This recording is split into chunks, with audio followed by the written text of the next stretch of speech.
Okay, hey little family, it is your boy, Optimus Sniper. Je pense qu'on va débuter avec notre Weekly Market Outlook de la semaine du 9 juin 2024.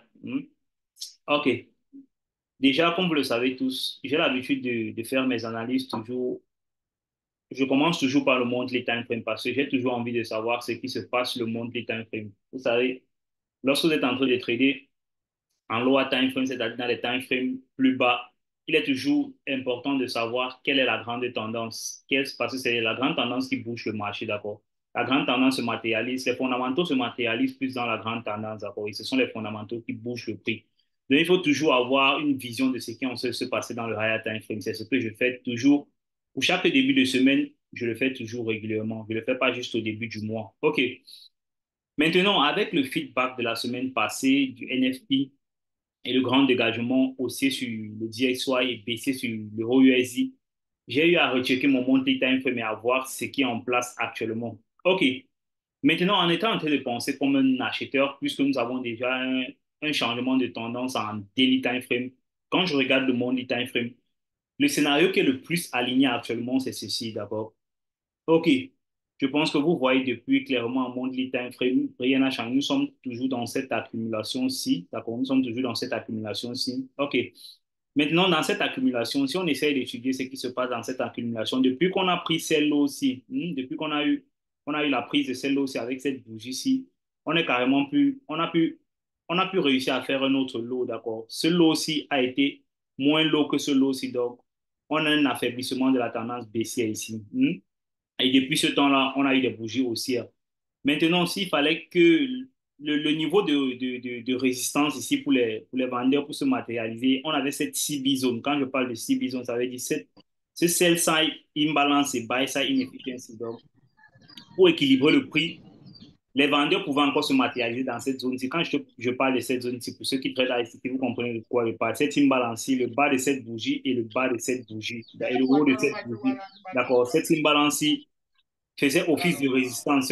Si on voulait matérialiser ça, s'il fallait que les vendeurs se matérialisent dans ce prix en monthly, depuis le monthly time frame, il était bon qu'ils ne traversent pas ce niveau-ci d'abord.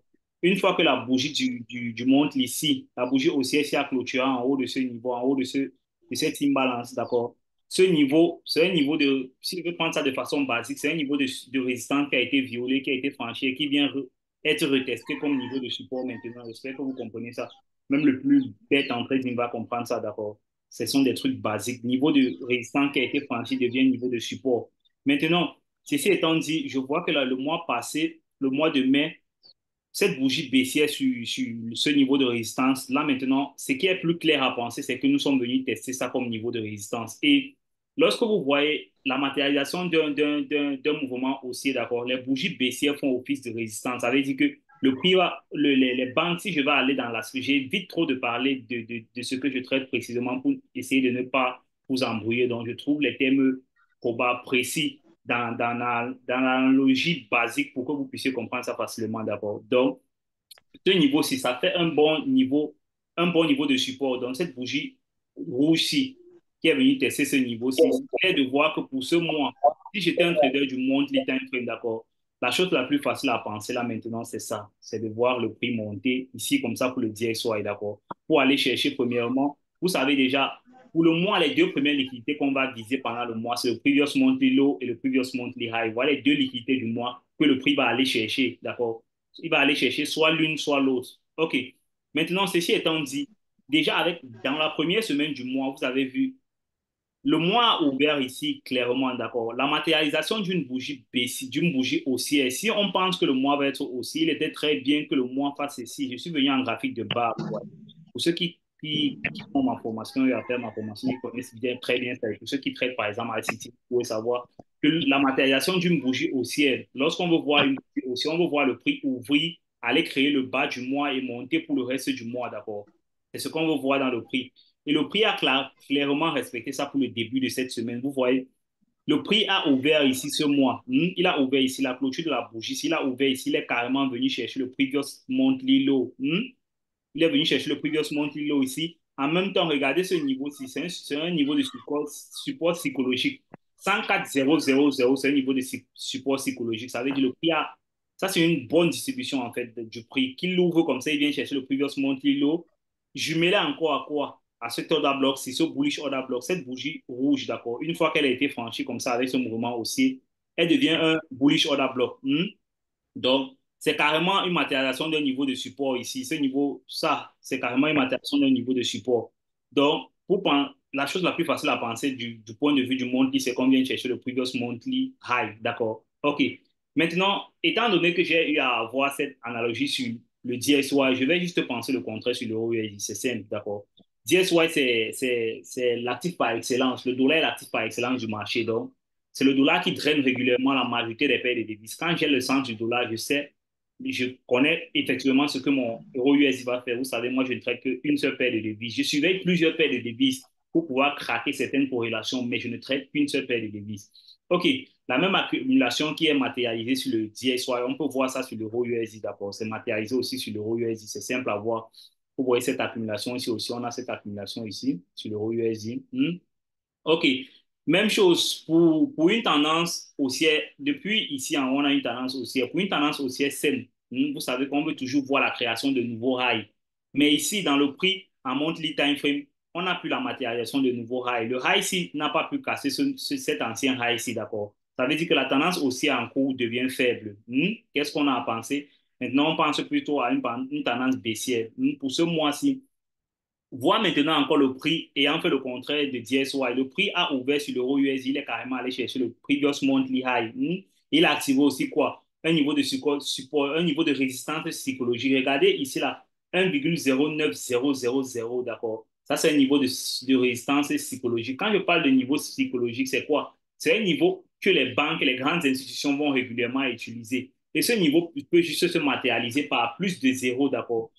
Lorsque vous voyez un niveau de prix avec plus de zéro, quand il a pratiquement 3 à 4 zéros, ça c'est un niveau de résistance ou de support psychologique en fonction de où le prix se trouve spécifiquement, d'accord. Et aussi, on a ce bearish order block. Vous voyez cet order block, c'est du monthly time frame. On a ce bearish order block. Donc, le prix est clairement venu ouvrir ici, prendre le previous monthly high. Donc, ce que je pense actuellement ici avec l'euro USD, c'est quoi? C'est que pour ce mois, si j'étais un trader du monthly time frame, je devais être en train de viser cette liquidité ici, d'accord, le bas. Je devais être en train de viser le previous monthly low. C'est clair, non? OK. Ceci étant dit, allons en weekly time frame. Allons en weekly time frame. Ceci étant dit, allons en weekly time frame. Allons d'abord sur le dollar. OK, en weekly time frame, ça devient plus intéressant parce qu'il y a certaines choses que j'ai eu à remarquer. Je vais enlever ce niveau-ci. Mais ayant le monthly time frame, vous savez, lorsque vous êtes en train de descendre d'un time frame à un autre, le marché est régulièrement fractal. Ce qui se passe dans un higher time frame, que ce soit en monthly, en daily, c'est la même chose qui va se passer dans un lower time frame, que ce soit en 15 minutes. La distribution du marché est fractale, d'accord? Ça prend juste un peu plus de temps en fonction du higher time frame ou du lower time frame. Ce qui se passe en 15 minutes va rapidement se passer par rapport au monthly time frame. Ça va juste prendre un peu plus de temps. Et vous voyez clairement ici, si j'enlève ce niveau-ci, ce niveau que je supposais comme niveau de résistance qui a été franchi, qui devient un niveau de support, d'accord. Ça veut dire que quoi? Regardez cet order block, c'est regardez ça. Avant qu'on ne casse ce high ici, si je vais décortiquer tout ce que le prix est en train de faire, avant qu'on ne casse ce high ici, avant qu'on ne crée ce nouveau high ici, avant qu'on ne crée ce nouveau high ici, on a eu cette zone-ci, cet order block-ci. Ça veut dire que c'est ici que les banques ont largué leur position. Ça, c'est, je suis en train de parler en termes de ma stratégie, d'accord. Ça, c'est un bon niveau c'est un bon niveau de support, en fait, d'accord, pour le prix. Donc, un support qui a dégagé, qui a aidé le prix à dégager, il revient être testé maintenant, d'accord. Ce niveau-ci, c'est cet order block-ci qui est testé. Regardez encore, si on vient avec plus de précision, regardez ceci. Regardez cette imbalance-ci. Regardez le haut de cette bougie et le bas de cette bougie-ci, d'accord? Ça, c'est un niveau d'imbalance. Vous voyez clairement que cette imbalance est clairement respectée. Ce vide de liquidité est clairement respecté, d'accord? On n'a carrément pas franchi ce niveau de liquidité. Allez encore regarder cette précision. Regardez l'ouverture de cette bougie et regardez la fermeture de toutes ces bougies-ci. Toute cette bougie-ci. Aucune bougie n'a fermé en dessous de ce niveau-ci. En dessous de ce niveau de l'ouverture de cette bougie, aucune bougie n'a fermé. Donc, ça, c'est un price action très clair à voir pour moi, en fait. C'est très, très clair que le prix soit en train de se comporter comme ça depuis le weekly time frame. OK. Maintenant, regardons aussi ça, avant que je vous note quelque chose de très important, regardons aussi la matérialisation du prix sur l'euro USD. Vous voyez, L'euro USD, qu'est-ce que lui, il a fait? Il est venu carrément prendre cette liquidité-ci. Il est venu carrément prendre cette liquidité-ci. Maintenant, ce qui est très important ici, regardez ceci. Regardez ceci. Quand je parle de divergence régulièrement, vous allez comprendre quelque chose. Là, vous voyez clairement que depuis qu'on a eu à casser ce high ici, on est clairement dans la matérialisation d'une tendance haussière en monthly time, en weekly time frame, d'accord. Si je viens matérialiser ça avec une tendance haussière, excusez-moi que je regarde. Hmm. OK. Regardez, depuis qu'on a fait ceci, on ne fait que créer de nouveaux highs, d'accord, vous voyez. Donc, c'est très, la tendance haussière est très claire actuellement, elle est très, très claire. Maintenant, dans une tendance haussière, régulièrement, pour ceux qui ont l'habitude de trader, vous allez savoir que lorsque les banques veulent manipuler le prix, qu'est-ce qu'ils vont faire? Ils vont envoyer le prix au-dessous d'un certain niveau, d'un certain lot, d'accord, d'un certain lot qu'ils ont eu à former. Puisqu'on forme les highs de plus en plus high, on va venir violer un certain lot à un certain moment en faisant une manipulation. Et pourquoi on va violer ce lot? Parce que pensez un peu comme les banques, ça veut dire que quoi? Après qu'il y a eu ce dégagement-ci, d'accord, après qu'il y a eu cette cassure de ce nouveau high-ci, qu'est-ce que les retail traders vont faire? Vous et moi, qu'est-ce qu'on va vous dire? Vous savez que quand le prix a créé un nouveau high, vous allez retirer votre stop loss, par exemple, ici, venir mettre ça ici en bas, d'accord, pour pouvoir protéger votre trade. Et qu'est-ce que eux, les banques, vont faire? Ce qu'ils vont faire, c'est quoi? Ils vont venir chercher votre stop loss là. C'est ça qu'ils vont faire. Puisqu'ils savent que vous allez venir placer votre stop loss ici pour protéger déjà votre trade qui est en cours et que vous êtes profitable, et ils vont venir chercher votre stop loss là pour prendre votre liquidité et placer leur nouveau trade. D'accord? Puisque le prix ne peut pas juste monter en ligne droite. Il faut qu'il y ait un dégagement, un retracement. Leur niveau de retracement qui est favorable pour eux pour pouvoir placer leur nouvelle position, c'est le niveau où vous avez placé vos stop loss. D'accord? Le stop loss dans le marché, c'est la liquidité. Le marché se déplace de zones de liquidité vers les zones de liquidité. OK. J'espère que c'est compréhensible. Maintenant, regardez ceci. Je vais enlever tous les cookies là. Regardez le low aussi. Régulièrement, quand je fais mes analyses, voilà l'aspect critique qui peut me pousser à penser, donc à avoir une idée, un sentiment de bonne confiance quand je vois certains trucs se matérialiser dans le prix. Regardez le lot du 8 avril, d'accord, sur cette semaine. Regardez le lot du 8 avril, ici, là, sur DXY. Regardez le high du 8 avril sur Euro USD. Regardez où la manipulation intervient. Je vous explique ça clairement, d'accord, pour que vous compreniez une fois pour tous. Regardez ici, là, le low signe. Regardez cette bougie-ci, la bougie du 3 juin-ci n'arrive pas à venir en dessous du lot-ci. D'accord? Ça veut dire que quoi? Le dollar ne veut pas laisser le prix, puisqu'il est haussier, il ne veut pas laisser le prix aller en dessous de ce niveau-ci. Il ne veut pas violer sa symétrie, en fait, d'accord? Puisqu'il ne fait que créer de nouveaux highs, il ne veut pas violer un ancien lot. Mais par contre, regardez ce que l'euro USD fait. Regardez l'euro USD, le 3 juin, lui, il est venu en haut de la bougie du 8 avril. D'accord? Vous voyez que ça, c'est quoi? L'euro USD, par contre, lui, il se sert de ça pour pouvoir manipuler, pour envoyer les gens dans le mauvais sens. Ça veut dire que une fois que les gens vont voir le prix aller au-dessus du 8 avril, d'accord, de ce high-ci, ils vont savoir que, OK, la tendance est haussière. Ça veut dire qu'on peut commencer à buy, on peut commencer à buy. Et pourtant, ce n'est qu'une manipulation des banques, d'accord. Régulièrement, ça se matérialise que ça soit en weekly time frame, que ça soit en daily time frame, que ça soit en 15 minutes, que ça soit en 30 minutes. Quand je vois ça, c'est ce que j'appelle une divergence, d'accord? C'est ça qu'on appelle clairement une divergence. Lorsque une devise où le dollar ne veut pas aller chercher à envoyer le prix au-dessus ou en dessous, il ne veut pas pourquoi? Parce qu'il est haussier. Il ne veut pas continuer à envoyer le prix en dessous. Et l'euro USD, par contre, lui, il veut manipuler les gens, il veut envoyer les gens dans le mauvais sens en envoyant le prix un peu plus haut que l'ancien high, d'accord? Comme ça, eux, ils vont pouvoir placer facilement leur position. Pour qu'il y ait des vendeurs dans le marché, il faut qu'il y ait les acheteurs. Pour qu'il y ait les acheteurs, il faut qu'il y ait les vendeurs. Donc, à un certain moment donné, il faut qu'on manipule certaines personnes à aller dans le mauvais sens pour que le sens inverse puisse prendre leur position, d'accord? C'est compréhensible, j'explique ça régulièrement chaque temps. OK. Maintenant, vous voyez que ça a plus de sens. Quand vous pensez comme ça a plus de sens. Et regardez, la manipulation d'ici, quand vous allez voir régulièrement sur mes graphiques, je matérialise un trait comme ça là. Un trait comme ça là. Je matérialise ce lot-là et je viens matérialiser un autre avec une flèche comme ça. Ça, c'est la manipulation. Sur EUSD, c'est la manipulation. Et sur DXY, c'est la divergence, d'accord? Ça me montre clairement que le prix veut être haussier. OK.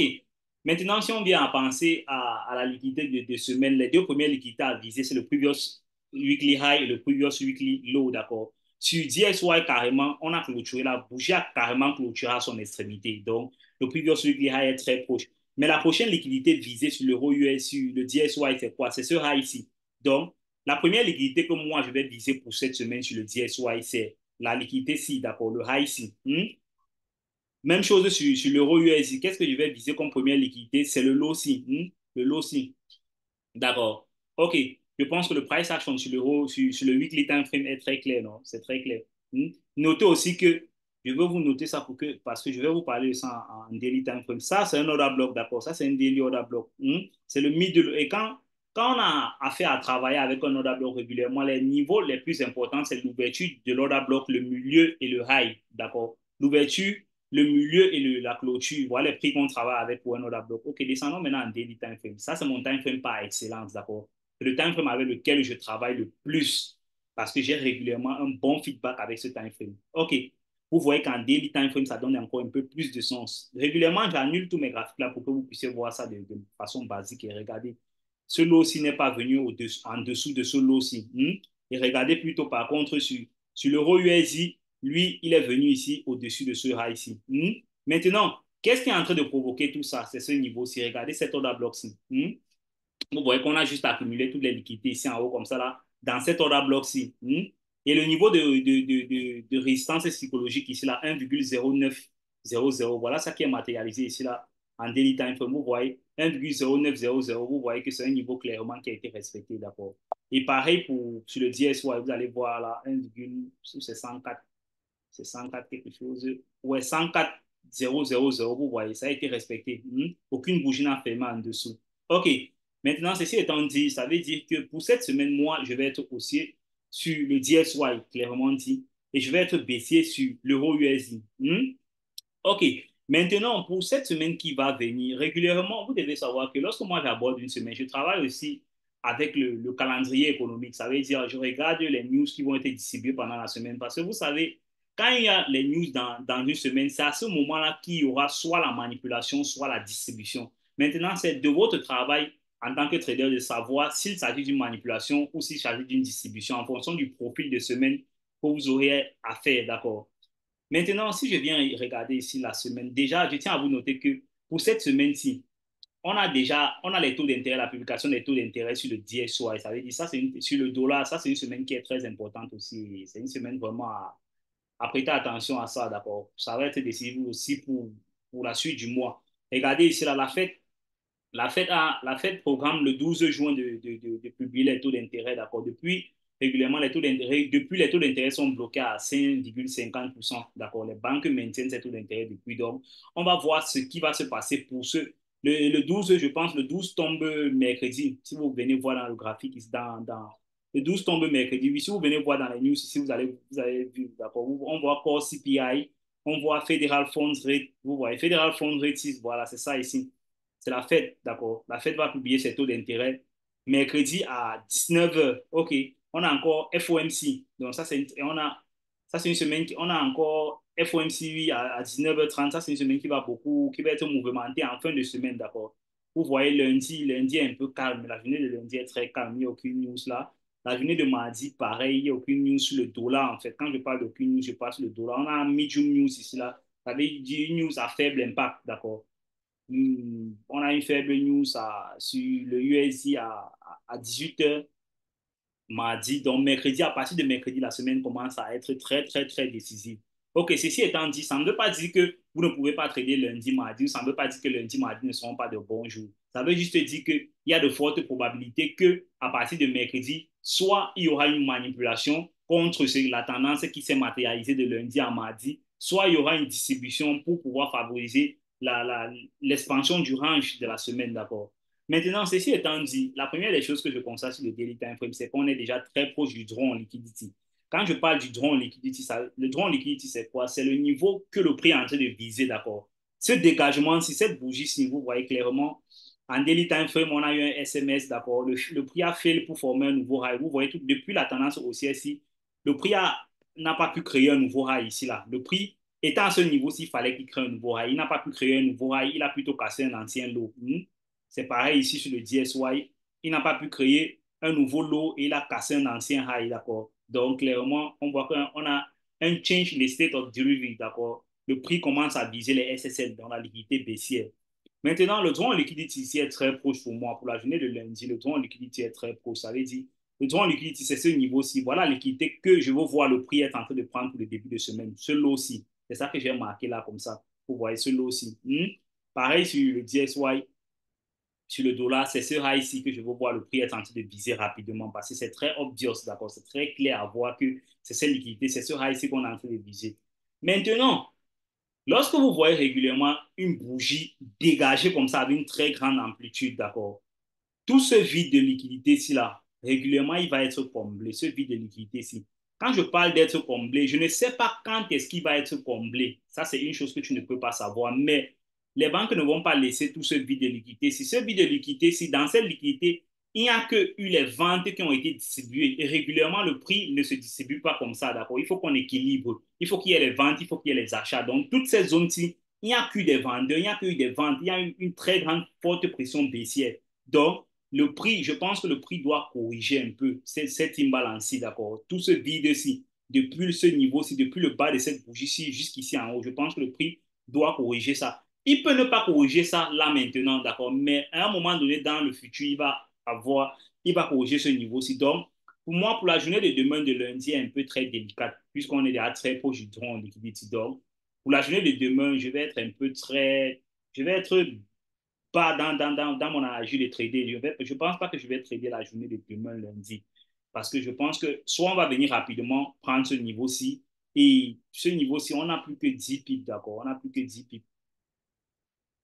Il y a encore d'autres niveaux à viser, hein. Il y a le niveau du bas, si, tout ceci, oui. Mais moi, je ne pense pas encore qu'on va rapidement viser ça comme ça lundi. C'est possible de le faire, qu'on vienne viser rapidement cette bas-ci. Mais le droit en liquidité le plus évident pour moi, c'est ce niveau-ci. Et je veux voir le prix former notre droit en liquidité avant que je puisse participer. Donc, soit je veux voir le prix monter. Si qu'il monte ici la journée de demain, ça va me plaire. Sans qu'il n'ait pris ce lot-ci, d'accord? Ça va me plaire, d'accord? Là, je vais commencer à penser peut-être à une bougie haussière avec un Tuesday, une ouverture mardi high of the week et le reste de la semaine comme est baissier. Oui, ça serait un bon scénario, mais que le prix ouvre lundi et qu'il vienne prendre ce lot-ci, je vais m'abstenir à prendre d'abord les ordres de vente. D'accord, je vais rester et observer parce que déjà, avec même le profil de la distribution des news de la semaine, il y aura beaucoup de mouvements en fin de semaine. Donc, ça ne sert à rien de se presser pour le début de semaine, pour là maintenant, pour cette semaine particulière. D'accord. Et on vient carrément de traverser un niveau de support, d'accord, 1,0800 aussi, c'est un bon niveau, d'accord. Vous voyez, c'est marqué là avec un niveau, avec une bande noire. OK. Pareil pour le DSY, on a 105,00 qui est aussi un bon niveau de résistance institutionnelle. Donc, on va observer tous ces niveaux. Donc, carrément, je viens de vous dire, pour le début de semaine, clairement, je vais être baissé sur l'euro USD. Mais moi, je pense qu'il est très facile que je switch up mon bias pour la semaine. S'il arrive que je cherche les ordres haussiers sur l'euro USD pendant la semaine, ça veut dire que la semaine a ouvert baissière. Si la semaine ouvre baissière les 2 premiers jours, je vais chercher à avoir les ordres d'achat parce que je pense qu'on va corriger ce mouvement, d'accord? On ne peut pas juste être en train de vendre pendant plusieurs jours comme ça, on va corriger ce mouvement. Mais actuellement, on est carrément en zone premium, d'accord? Je ne veux pas en zone discount. Je ne veux pas être en train de vendre en zone discount, non. Je veux vendre en zone premium, donc je vais attendre un certain retracement. Là, maintenant, clairement, en daily time frame, vous devez savoir que régulièrement, j'ai un range avec lequel je travaille, même si je ne vous fais pas cette précision ici. Pour le dollar, par exemple, je vais travailler avec ce range ici, d'accord? Ce range ici. Ça me permet de déterminer ma zone discount et ma zone premium, d'accord? Vous voyez ce rang ici, je vais travailler avec le dollar, avec ce rang ici. Là maintenant, dans ce rang-ci, on est clairement en zone premium. Donc, je ne vais pas être en train d'acheter en zone premium, surtout pas le lundi, pour moi là maintenant, d'accord. Donc, je vais attendre un peu un feedback du prix, de ce que la semaine peut faire. Pareil pour le DS, pour l'euro USD, je vais être en train de travailler avec ce rang ici. Pourquoi je travaille avec ce rang ici? Là, ça fait déjà allusion à ma propre stratégie. Donc, là, clairement, on est en zone premium dans ce rang ici. Donc, je ne vais pas être en train de vendre en zone premium. Je vais attendre encore un feedback, d'accord, un bon feedback. Il y a les semaines où je peux être en train de vendre en zone premium, mais là, ça dépend du calendrier économique, d'accord. Ça dépend du calendrier économique et de la situation du prix, d'accord. Là, on est carrément à la deuxième semaine on a eu une première semaine qui a carrément dégagé. Donc, que la deuxième semaine continue à dégager comme ça en début de semaine, c'est pas trop probable. Donc, régulièrement, moi, j'essaie de me pencher vers les scénarios qui ont plus de probabilité. Pour la journée de demain, baissière, il est possible que ça soit baissière, mais moi, je ne veux pas m'aligner à ce scénario-là pour demain. Je ne veux pas être en train de prendre les autres de vente pour la simple raison que on est très baissier, on est très en zone premium. Pour un début de semaine, ce n'est pas prudent pour moi. D'accord. OK. Si on essaie de descendre en 4 heures, on essaie de descendre en 4 heures, qu'est-ce qu'on voit? Vous voyez clairement, on a une bonne marque. Vous voyez clairement que les banques, rien ne se fait régulièrement au hasard. D'accord. On a eu toute cette accumulation ici. On est monté ici, prendre le high ici, une bonne manipulation. En parlant de ce temps, on était en train d'accumuler. Je vous ai parlé ça même pour ceux qui ont eu mes résultats de semaine. Et c'est ça qui m'a même empêché de prendre la perte de la semaine parce que regardez la ligne de tendance irrégulièrement. Le fait d'avoir appris beaucoup de choses à, pendant toute ma carrière m'aide régulièrement aussi, d'accord. Je n'initie pas tout ça en ma stratégie, mais ça m'aide à avoir un bon point de vue. Parce que je sais carrément qu'il y a une trendline là. Pour ceux qui traitent les trendlines, une fois qu'il y a eu la cassure de ces trendlines, il est clair que ça, c'est une bonne liquidité qui était bien fournie, d'accord. C'était bien basé là, c'était bien là. On va le voir régulièrement, là, on peut noter ça comme ça. C'était des bonnes liquidités là. Donc, le prix est lavé, ça, c'est très probable. OK, maintenant, clairement, si je descends en 15 minutes, d'accord, parce que régulièrement, ça, c'est mon time frame par excellence. Si je descends en 15 minutes, je pense que j'étais déjà en train de matérialiser ça. Moi, je veux voir le prix être en train de combler ce vide-ci. Ce vide-ci. Que ce soit ne serait-ce de moitié. Pour le début de semaine, s'il fallait que je sois baissier pour le début de semaine, je veux voir le prix venir ici, là, combler un peu ce vide-ci. D'accord? Ce vide de liquidité-ci, toute cette bougie-ci, la bougie du NFPC, le dégagement du NFPC, je veux voir qu'on clôture un peu ce vide-là. D'accord? Je veux pas être en train de trader ici, là, comme ça, là, baissier toujours. Non, non, non. Là, c'est penser que le prix va juste être baissier. Et là, clairement, encore ici, là, tous ces highs ici, là, ça, c'est une bonne liquidité aussi. Tous ces petits highs ici qu'on est en train de former, là. Donc, c'est très probable de voir le prix monter un peu comme ça, la prendre ce high ici. Mais qui ne monte pas, c'est pas un problème. Ça va juste m'avantager pour la suite de la semaine. Donc, c'est ça, c'est comme ça que je vais m'y prendre pour cette semaine-ci là. Pour la journée de demain, je vous ai dit, je vais essayer de me retenir pour essayer de voir ce que le prix est en train de vouloir faire. Et il est fort probable que j'agisse le mardi ou le mercredi en fonction de ce que le prix va me présenter. OK.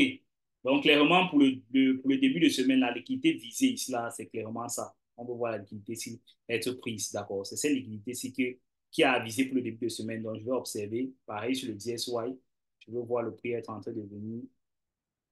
Je veux voir le prix être en train de prendre cette liquidité-ci. Et sur l'euro USD, je veux voir le prix être en train de prendre cette liquidité-ci depuis le début d'un fait. OK. Ceci étant dit, si vous avez des questions, je réponds rapidement avant qu'on termine le Zoom call. J'attends vos questions. Vous pouvez prendre la parole, vous poser une question, vous pouvez laisser dans le chat si vous ne voulez pas prendre la parole. J'attends vos questions. On a quelques minutes là pour les questions.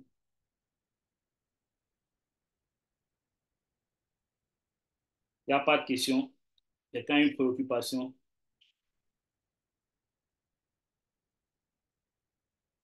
Quelqu'un a une Bon, préoccupation? au niveau de la prise de liquidité, vous allez prendre un achat en fait. Pardon? Est-ce que le prix prendra la liquidité du weekly? Est-ce que vous allez vous placer en achat directement ou vous allez attendre un scénario de vente? Voilà, OK. Ça, c'est quelque chose que régulièrement, vous voyez, quand je parle d'expérience régulièrement, c'est parce que quand je vois le prix à ce niveau-ci, que je ne vous demande pas, j'ai déjà au moins ces trois scénarios de la semaine, de comment la semaine va se passer, d'accord? J'ai déjà au moins ces trois scénarios de comment la semaine peut se passer. Quelqu'un a en train de request le contrôle du screen, d'accord? Je ne sais pas pourquoi. Ok, ok, merci, Trader. Il ne faut pas demander ça.